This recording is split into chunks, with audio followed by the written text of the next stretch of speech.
This is happening in every city. This is happening across the country. And this is very important to bring to awareness because our children, our women are missing.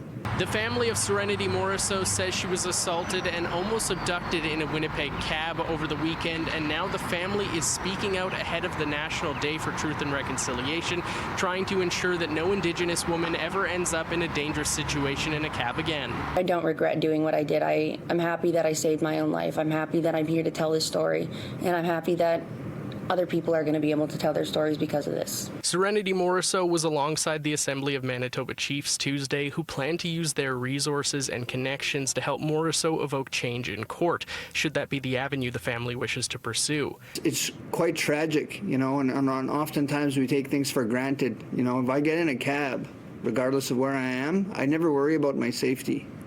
And perhaps that's, unfortunately, it's a luxury because I'm a man.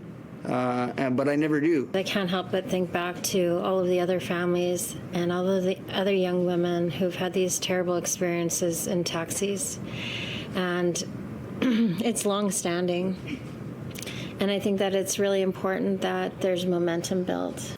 On Monday, Morisseau first spoke to City News about her experience in a Unicity cab over the weekend. She alleges her taxi driver tried to pawn her off to another cab at a red light on Portage, while the passenger of that cab tried to coax her and her two friends to join him. She says eventually the driver struck her in the head multiple times before driving off, with Morisseau hanging out the door calling for help. I could see the fear. I could hear the fear. And she was crying, trying to explain to me what was going on.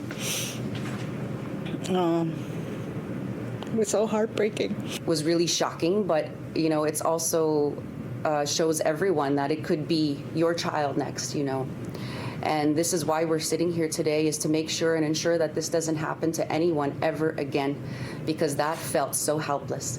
Tracy Bones says she's had over 40 people reach out to her with bad experiences in Winnipeg cabs since her daughter came forward with her story. They plan to meet at the legislature grounds on Wednesday at 5 p.m. to share their stories and propose resolutions to an issue they say contributes to the mistreatment of Indigenous women and girls.